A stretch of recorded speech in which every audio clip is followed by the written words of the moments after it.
Hi viewers, అందరికి welcome friends. మన ఛానల్కి స్వాగతం ఫ్రెండ్స్. ఇండియా వర్సెస్ ఆస్ట్రేలియా మధ్య మ్యాచ్లో ఇండియా మొత్తానికి ఓటమి పాలైంది. సత్ఫలితంగా ఆస్ట్రేలియాకి సిరీస్ని అప్పజెప్పాల్సిన పరిస్థితి ఏర్పడింది. సో మ్యాచ్ ఎలా సాగింది, ఏంటి, ఎందుకు ఓడిపోయింది, ఓడిపోవడానికి గల కారణాలు ఏంటి అనేది మన వివరాలకి వెళ్ళిపోదాం. అంతకంటే ముందుగా ఫ్రెండ్స్ ఏమనుకోవద్దు, ఇక్కడ ఈ ఫస్ట్ వీడియోలోనే నేను పీసీటీ అప్డేట్ చేయాలనుకుంటున్నాను. గైస్, విషయం ఏంటంటే పాకిస్తాన్ వర్సెస్ సౌత్ ఆఫ్రికా మధ్య మ్యాచ్లో పాకిస్తాన్ ఓడించి సౌత్ ఆఫ్రికా మొదటి విజయాన్ని నమోదు చేసుకుంది. దానివల్ల పీసీటీ ఇప్పటివరకు నమోదైన పీసీటీ ఏ విధంగా ఉంది అనేది నేను చెప్పి మనం మెయిన్గా వివరాలకు వెళ్ళిపోదాం. సో ఫస్ట్ ఆస్ట్రేలియా 100% పీసీటీతో ఉంది. సెకండ్ ప్లేస్లో శ్రీలంక 66.67 అలాగే కంటిన్యూ అవుతుంది. థర్డ్ ప్లేస్లో ఇండియా 61.90 పీసీటీతో కంటిన్యూ అవుతుంది.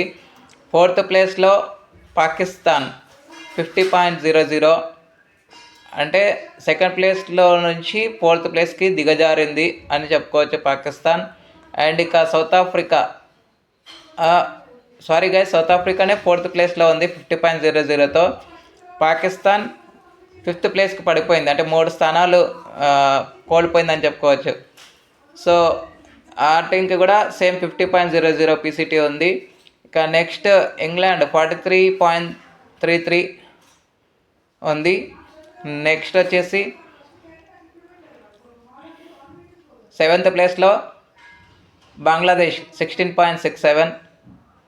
Next West Indies and New Zealand 8th, 9th ప్లేసెస్లో ఉన్నాయి. కాకపోతే ఈ టీమ్స్కి ఎలాంటి పీసీటీ నమోదు అవ్వలేదు, 0. ఓకే, ఇది అప్డేటెడ్ పీసీటీ. ఇక ఏమాత్రం లేట్ చేయకుండా మనం టాపిక్లోకి వెళ్ళిపోదాం guys. So let's move in to the topic. Hi, hello viewers, అందరికీ వెల్కమ్ ఫ్రెండ్స్. మన ఛానల్కి స్వాగతం. మా ఛానల్లో మీకు కనుక వీడియోస్ నచ్చితే లైక్ చేయండి, షేర్ చేయండి, కామెంట్ చేయండి మరియు సబ్స్క్రైబ్ చేయండి. మరిన్ని నోటిఫికేషన్స్ కోసం పక్కనే ఉన్న బెల్ ఐకాన్ని ఆల్ పైన ట్యాప్ చేయండి. ఆల్ పైన ట్యాప్ చేయడం ద్వారా మేము చేసే ప్రతి వీడియోలని, తాజా వీడియోలని నోటిఫికేషన్లో పొందగలరు. సో టాస్ గెలిచి మొదట ఫీల్డింగ్ ఎంచుకుంది ఆస్ట్రేలియా. దానికి తగ్గట్టుగానే యావరేజ్ స్టార్ట్ అయితే రావడం జరిగింది. కానీ ఆరంభం పేలవ అని చెప్పుకోవచ్చు మరొకసారి టీమిండియాకి. ఎందుకు అంటే శుభ్మన్ గిల్ 9 రన్స్ వేసి అవుట్ అయ్యాడు ఈసారి. ఆ తర్వాత విరాట్ కోహ్లీ ఎదుర్కొన్న ఫస్ట్ 3 balls తర్వాత మళ్ళీ అవుట్ అవ్వడం, గ్లౌస్ని లేపడం, అభిమానులకు అభివాదం చేయడం జరిగింది. మరి దానికి కారణాలు ఏంటి అనేది నేను చెప్తాను వీడియో చివరిలో. సో తర్వాత నెక్స్ట్ మంచి పార్ట్నర్షిప్ అయితే ఏర్పడింది రోహిత్ శర్మ, శ్రేయస్ అయ్యర్ మధ్య. అయితే రోహిత్ శర్మ రన్అట్ అయ్యే ప్రమాదం నుంచి తప్పించుకున్నాడని చెప్పుకోవచ్చు. బట్ రోహిత్ శర్మ రన్అట్ అయ్యే ప్రమాదం నుంచి తప్పించుకున్నప్పటికీ మెజెస్టార్ ఓవర్లో, అంటే తను వేసిన ఓవర్స్ వరకు 17 డాట్ బాల్స్ ఆడిన తర్వాత మంచి బౌండరీ కొట్టడం జరిగింది. అక్కడి నుంచి తన రన్స్ ఫ్లో అయితే పెరుగుతూ వచ్చింది. ఇద్దరు మధ్య మంచి అండర్స్టాండింగ్ ఉంది. అండ్ కమ్యూనికేషన్ కూడా బాగుంది, కోఆర్డినేషన్ కూడా బాగానే ఉంది. ఎందుకంటే రోహిత్ శర్మ, శ్రేయస్ అయ్యర్ ఇద్దరు మాట్లాడుకుంటూ వాళ్ళ ఇన్నింగ్స్ని బిల్డ్ చేశారు.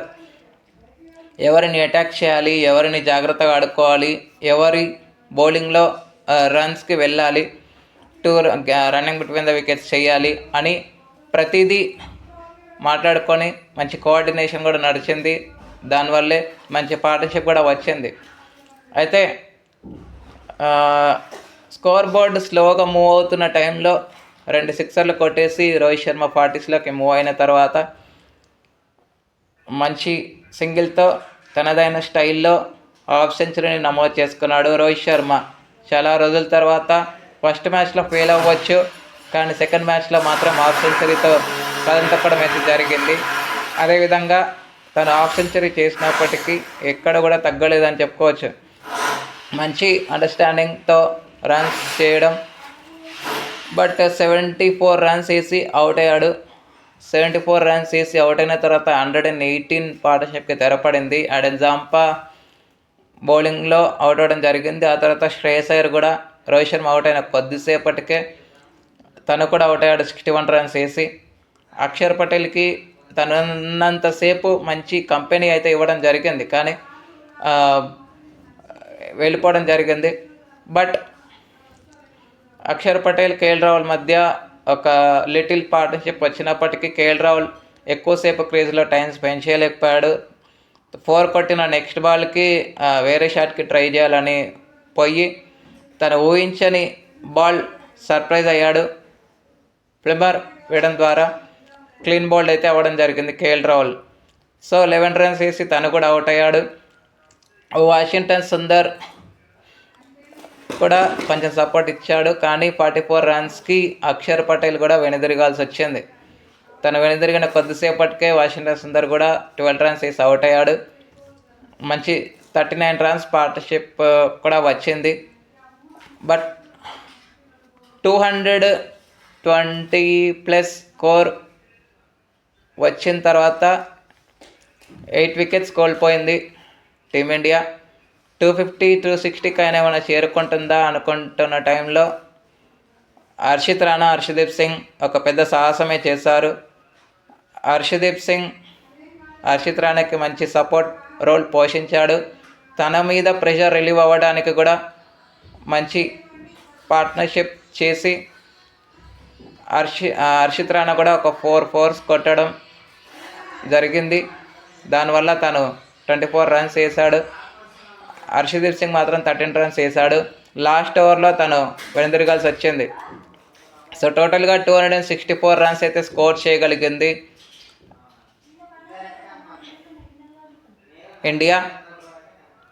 దీంట్లో ఆడెన్ జాంపాది క్రూషియల్ రోల్ ఉందని చెప్పుకోవచ్చు, ప్రధాన పాత్ర. మంచి పోరాట పటిమ కనబడింది తన దగ్గర నుంచి. ఛాలెంజెస్ ముఖ్యంగా చాలా బాగున్నాయని చెప్పుకోవచ్చు తన దగ్గర నుంచి. సో తను 4 వికెట్స్ తీసుకుంటే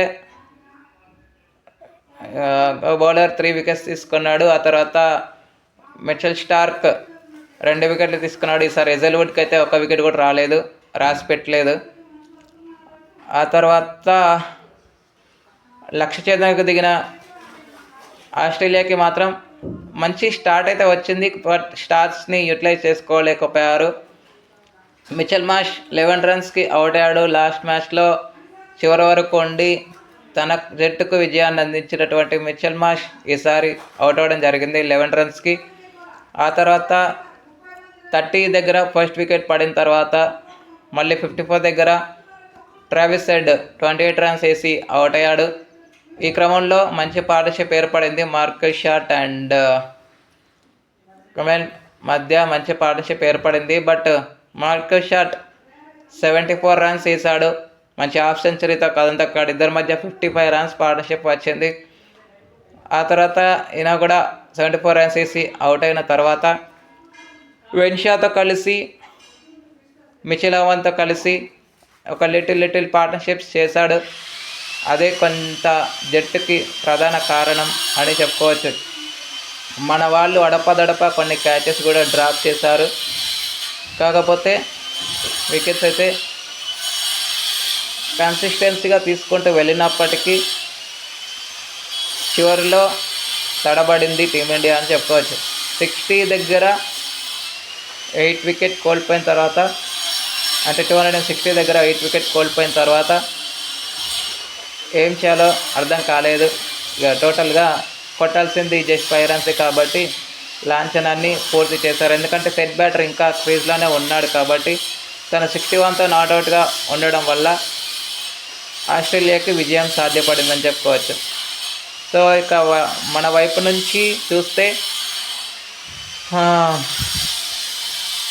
హర్షదీప్ సింగ్, హర్షిత్ రాణా, వాషింగ్టన్ సుందర్ తలా 2 వికెట్లు తీసుకోగా మొహమ్మద్ సిరాజ్, అక్షర్ పటేల్ తలా ఒక్కొక్క వికెట్ అయితే తీసుకోవడం జరిగింది. ఇరు జట్లు 9 ఎక్స్ట్రాలు సమర్పించేసుకున్నారు. సత్ఫలితంగా యాడన్ జాంపాకి player of the match award అయితే రావడం జరిగింది. ఇక నెక్స్ట్ ఓడిఐ మ్యాచ్ అయితే శనివారం జరుగుతుంది. మరి ఈ మ్యాచ్ అయినా గెలిచి పరువు నిలబెట్టుకోవాలని అయితే మనస్ఫూర్తిగా కోరుకుందాం. Thank you friends. ఇలాంటి అప్డేట్స్ కోసం ఛానల్ని సబ్స్క్రైబ్, షేర్, లైక్, కమెంట్ చేయండి. మరొక అప్డేట్తో మేము ఉంటాను ఫ్రెండ్స్. అంతవరకు సెలవు, నమస్కారం.